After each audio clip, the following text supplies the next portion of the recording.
December 24th, 1944, Christmas Eve. 200 yards. That's the distance between life and death on the Dutch-German border. Close enough to hear your enemies' voices. Close enough to see the smoke from their morning fires.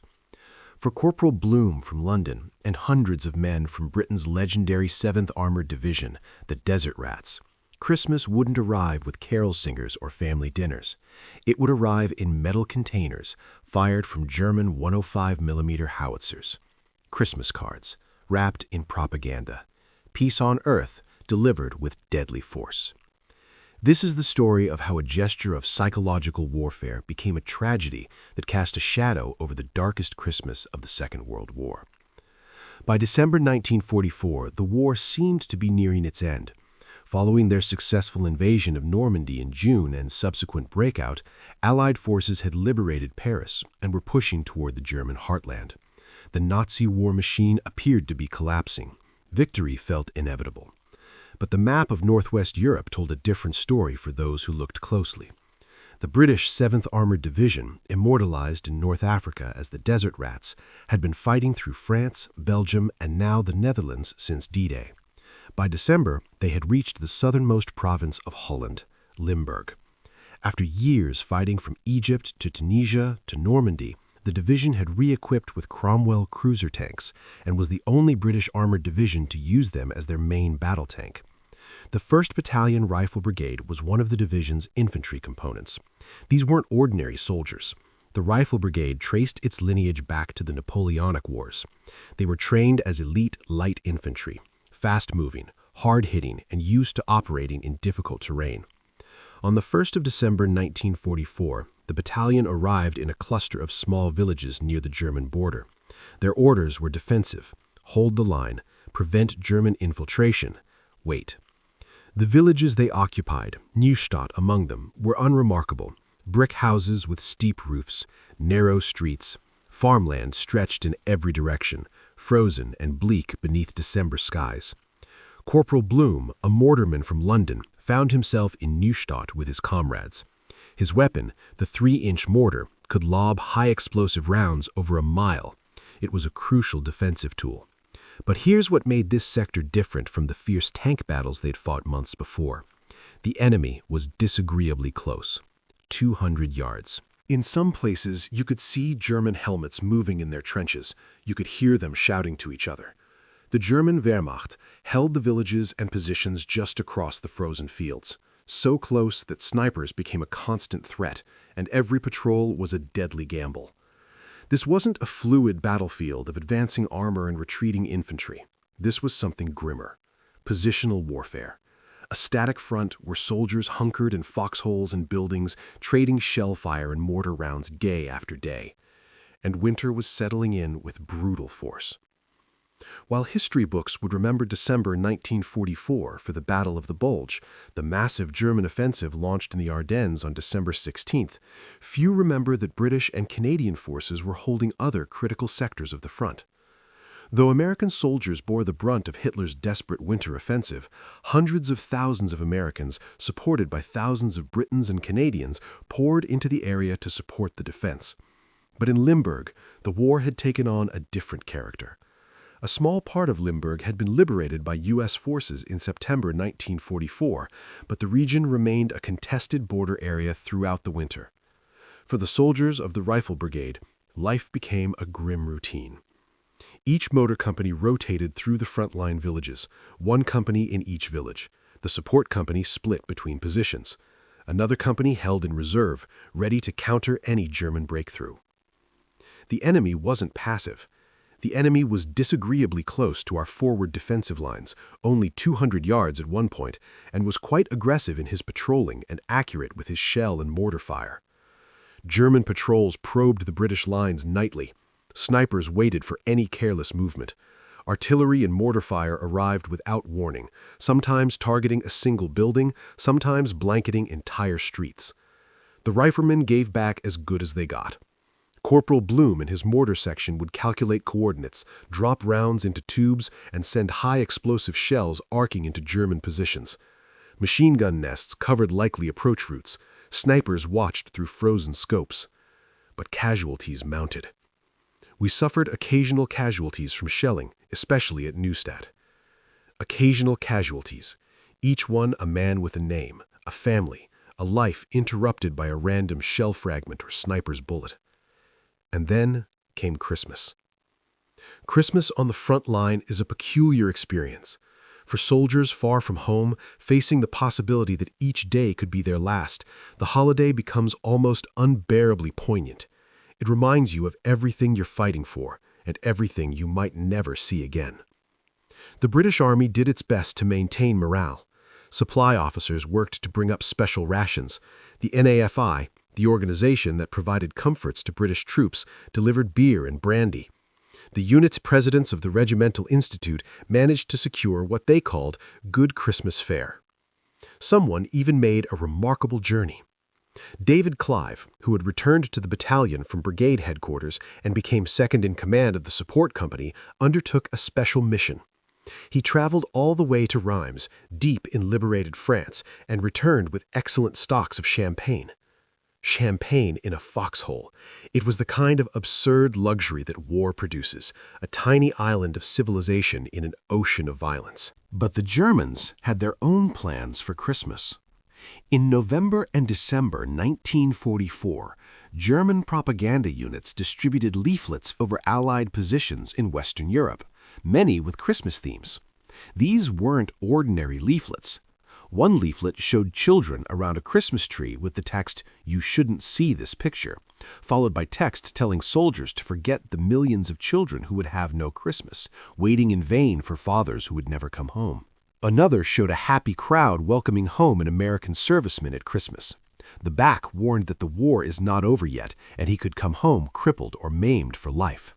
The goal was clear: erode morale, make Allied soldiers question why they were fighting, make them think about home, about risk, about the cost of continuing the war. And the German propaganda machine had a special delivery method for Christmas 1944. They would fire the propaganda in artillery shells. Shortly before Christmas, the Germans began firing shells containing propaganda leaflets and Christmas cards over Allied positions. The shells were designed to burst in the air, scattering their contents across the landscape. It was psychological warfare with a seasonal twist, a reminder that Germans and British shared a common cultural heritage, a common holiday, and a not-so-subtle suggestion that they should stop fighting. But there was a problem with firing propaganda in artillery shells. The metal containers that held the leaflets didn't just disappear after bursting, they fell back to earth. And on December 23, 1944, one of those empty containers made a direct hit on a building in Nieuwstadt. The building served as the headquarters for Captain Eric Sargent's company in Nieuwstadt. Inside, British officers were coordinating defensive operations. Maps spread across tables, radio sets crackling with reports from forward positions, men trying to do their jobs while staying out of sight of German snipers and artillery observers. Captain Gilbert Williams was Eric Sargent's second in command. An experienced officer, he would have known every risk of being in a building so close to enemy lines. Every moment in a structure that could be targeted was a calculated gamble. Also present was a gunner observation post officer, an artillery forward observer, responsible for calling in fire support, and 2 signalers operating the radios that kept the company connected to battalion headquarters. Without warning, it happened. A 105mm propaganda shell struck the building. Not a high explosive round designed to kill, not shrapnel meant to maim, an empty metal container that had carried nothing more dangerous than printed Christmas wishes. Captain Gilbert Williams was killed instantly. The gunner OP officer was wounded. Both signalers were wounded. The Rifle Brigade Chronicle would later describe it with the stoic brevity common to British military writing. As ill luck would have it, one of the empty metal containers had a direct hit on Eric Sargent's HQ in Nieuwstadt and killed Gilbert Williams, Eric's second in command, and wounded the gunner OP officer and 2 signalers. Ill luck. 2 words to describe a death so random, so pointless, that it defies comprehension. Captain Williams hadn't been killed by German military action in any conventional sense. He'd been killed by an afterthought, a piece of metal casing from a psychological warfare operation. The Germans had tried to deliver Christmas greetings. They delivered death instead. It was the most tragic luck and cast a gloom over the Christmas festivities. December 25, 1944, dawned cold and clear across the Western Front. At Bastogne in Belgium, the 101st Airborne Division remained surrounded by German forces, with Brigadier General McAuliffe's famous reply of "nuts" to German surrender demands entering military legend. British forces were engaging German panzers near the Meuse River, with tanks of the Royal Tank Regiment crossing to engage elements of the 2nd Panzer Division.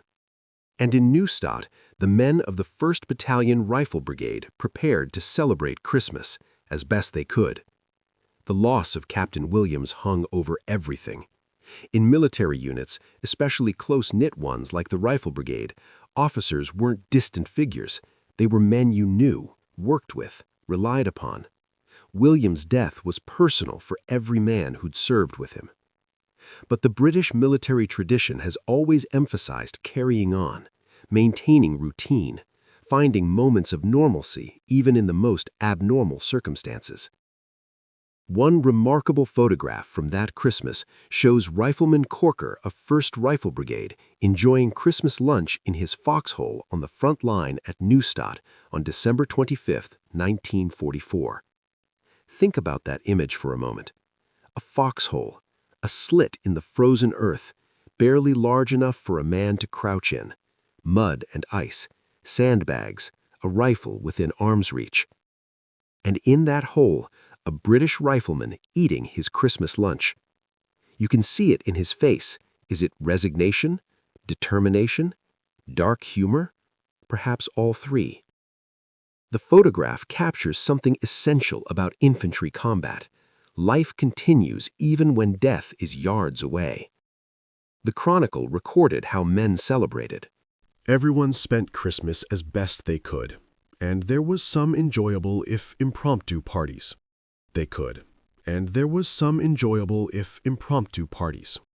David Clive's champagne from Reims was shared among the officers.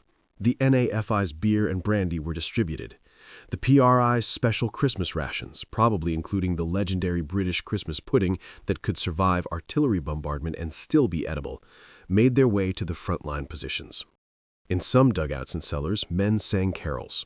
Others wrote letters home, carefully avoiding any mention of how close the enemy was, or how many friends they'd lost. "Dear Mum," a letter might begin. "Having a good Christmas here. The lads are in good spirits. Food is decent. Don't worry about me. We're nowhere near the fighting you hear about on the wireless." Lies, half-truths, and omissions, told out of love, to spare families the grinding fear of knowing the truth. Back in London, Corporal Bloom's family might have been gathering around a wireless, listening to the King's Christmas broadcast. They would have heard about the fighting in Belgium. They might have worried, but they wouldn't have known about the 200-yard gap between their son and the enemy. They wouldn't have known about Captain Williams dying from a propaganda shell. They wouldn't have known that celebrating Christmas meant eating tinned beef in a frozen foxhole while German positions were close enough to hear. And yet, they carried on. This is perhaps the most remarkable thing about soldiers in combat, their capacity to find humanity in the most inhuman circumstances, to celebrate Christmas in a foxhole, to share champagne yards from enemy lines, to maintain the rituals and traditions that connect them to home, to peace, to the world they're fighting to preserve. As Christmas Day faded into evening, the front remained tense but relatively quiet, both sides perhaps taking a brief, unofficial pause. But the war wasn't finished with them yet. While the men in Nieuwstadt held their quiet sector, the Battle of the Bulge raged with unprecedented fury just over 100 miles to the south. The German offensive, launched on December 16th with over 200,000 troops and 1,000 tanks, aimed to split Allied forces, recapture Antwerp, and force a negotiated peace. It would result in over 19,000 American dead and more than 23,000 taken prisoner, approximately 10% of all American combat casualties in World War II. The contrast between the sectors is striking. In the Ardennes, armored divisions clashed in massive tank battles. Towns changed hands repeatedly. Entire units were surrounded. The weather created misery on an epic scale. Soldiers froze to death, weapons jammed in the cold, vehicles couldn't move through snow. In Limburg, the 7th Armored Division sector remained stable but lethal in its own way. No massive tank battles, no dramatic breakthroughs, just grinding attritional warfare. Snipers, mortars, artillery, patrols. Casualties measured in ones and twos rather than hundreds, but casualties nonetheless. By early January 1945, the German offensive in the Ardennes had failed, with the Wehrmacht suffering between 80,000 and 100,000 casualties and exhausting Germany's last strategic reserves. The failure of the Bulge marked the end of Germany's capacity to launch major offensives in the West. From this point forward, the Wehrmacht could only retreat, trying to delay the inevitable Allied victory. For the 7th Armored Division, operations continued through the winter and into 1945. They would participate in the final push into Germany, crossing the Rhine and driving toward Berlin. But for the men who spent Christmas 1944 in Nieuwstadt, that cold December would remain a defining memory. Captain Gilbert Williams was buried with military honors. His death would be recorded in regimental histories, his service remembered by those who knew him. But history largely forgot Nieuwstadt. The village today is peaceful. Few visitors know that British and German soldiers once faced each other across frozen fields here. Few realize that men celebrated Christmas in foxholes just yards from enemy positions. The Battle of the Bulge dominates popular memory of Christmas 1944, and rightly so. It was the largest battle fought by American forces in the war, a dramatic test of Allied resolve. But all along the Western Front, from the North Sea to Switzerland, similar dramas played out. Men holding the line, men dying from random shell fragments or sniper bullets, men trying to celebrate Christmas in the midst of war. There's a terrible irony in Captain Williams' death. World War II offered no repeat of the famous Christmas truce of 1914, when British and German soldiers spontaneously laid down their weapons, exchanged gifts, and played football in no man's land. By 1915, commanders had issued strict orders forbidding fraternization, and the introduction of poison gas and mounting casualties had hardened soldiers against any sympathy for the enemy. By World War II, such gestures were unthinkable. This was total war, ideological, brutal, uncompromising. And yet, the Germans still tried to use Christmas for propaganda purposes. Those propaganda shells were an acknowledgement, however cynical, that Christmas meant something, that soldiers on both sides shared cultural touchstones, that the holiday might create doubt, homesickness, war weariness that could be exploited. But in firing those shells, the Germans also revealed something else: the impossibility of separating warfare from its consequences. You can't fire artillery, even propaganda artillery, without accepting that metal and explosives are indiscriminate, that empty shell casings fall back to earth with lethal force, that war creates chaos no one can fully control. Captain Williams died because someone, somewhere in the German command structure, approved a propaganda operation without fully considering the secondary effects. Or perhaps they considered them and didn't care. His death encapsulates something essential about the Second World War: the industrial scale of violence, the randomness of survival, and the way death could come from the most unexpected directions. Not killed in a heroic assault, not killed defending his position against an enemy attack, killed by an empty propaganda shell on December 23, 1944, 2 days before Christmas. And yet, in that photograph of Rifleman Corker eating Christmas lunch in his foxhole, we see something else. Resilience. The refusal to let war strip away humanity. The determination to mark the holiday, to maintain tradition, to assert a life continues even in the face of death. This was true across all fronts. American paratroopers surrounded at Bastogne still tried to celebrate. Canadian soldiers fighting in the Scheldt estuary found moments of peace. Soviet troops on the Eastern Front marked their own traditions. Christmas 1944 wasn't about peace on earth. It was about finding moments of peace within yourself, within your unit, despite everything happening around you. Today, the men of the 7th Armored Division are remembered in cemeteries across Europe. At Houten War Cemetery in Belgium, over 660 war graves are maintained by the Commonwealth War Graves Commission, with many dating from the Battle of the Bulge period. Captain Gilbert Williams's name is among them, somewhere. A man who served his country, led his men, and died 2 days before Christmas because an empty propaganda shell container struck his headquarters. The 1st Battalion Rifle Brigade would go on to serve with distinction through the final months of the war. Many of the men who spent Christmas 1944 in Nieuwstadt survived to see victory in May 1945. Many did not. Corporal Bloom from London, the mortarman whose account helped preserve this story, returned to a Britain transformed by 6 years of war. He had stories to tell, memories both terrible and profound. But like many veterans, he probably didn't talk much about the details, about being 200 yards from the enemy, about Captain Williams dying from a propaganda shell, about eating Christmas lunch in a foxhole. Some things are too hard to explain to people who weren't there. Nieuwstadt today shows no obvious scars from December 1944. The buildings damaged by shelling have been repaired or replaced. The foxholes are long filled in.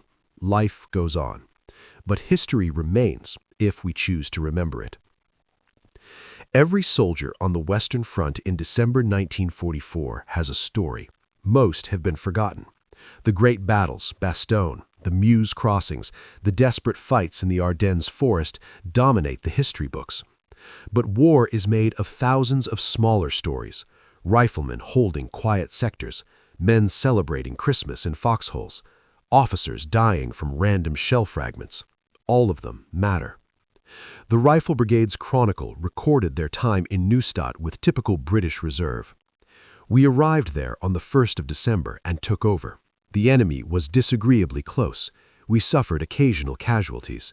Everyone spent Christmas as best they could. Understatement, hiding a wealth of fear, loss, and courage.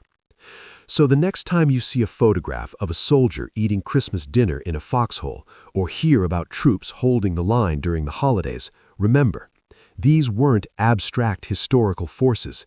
They were human beings. Corporal Bloom from London, Captain Gilbert Williams, Rifleman Corker, and thousands like them, trying to survive, trying to do their duty, trying to find moments of humanity in the midst of industrial-scale violence. They held the line, 200 yards from the enemy, through the darkest Christmas of the war. And in doing so, they helped ensure that future generations could celebrate the holiday in peace.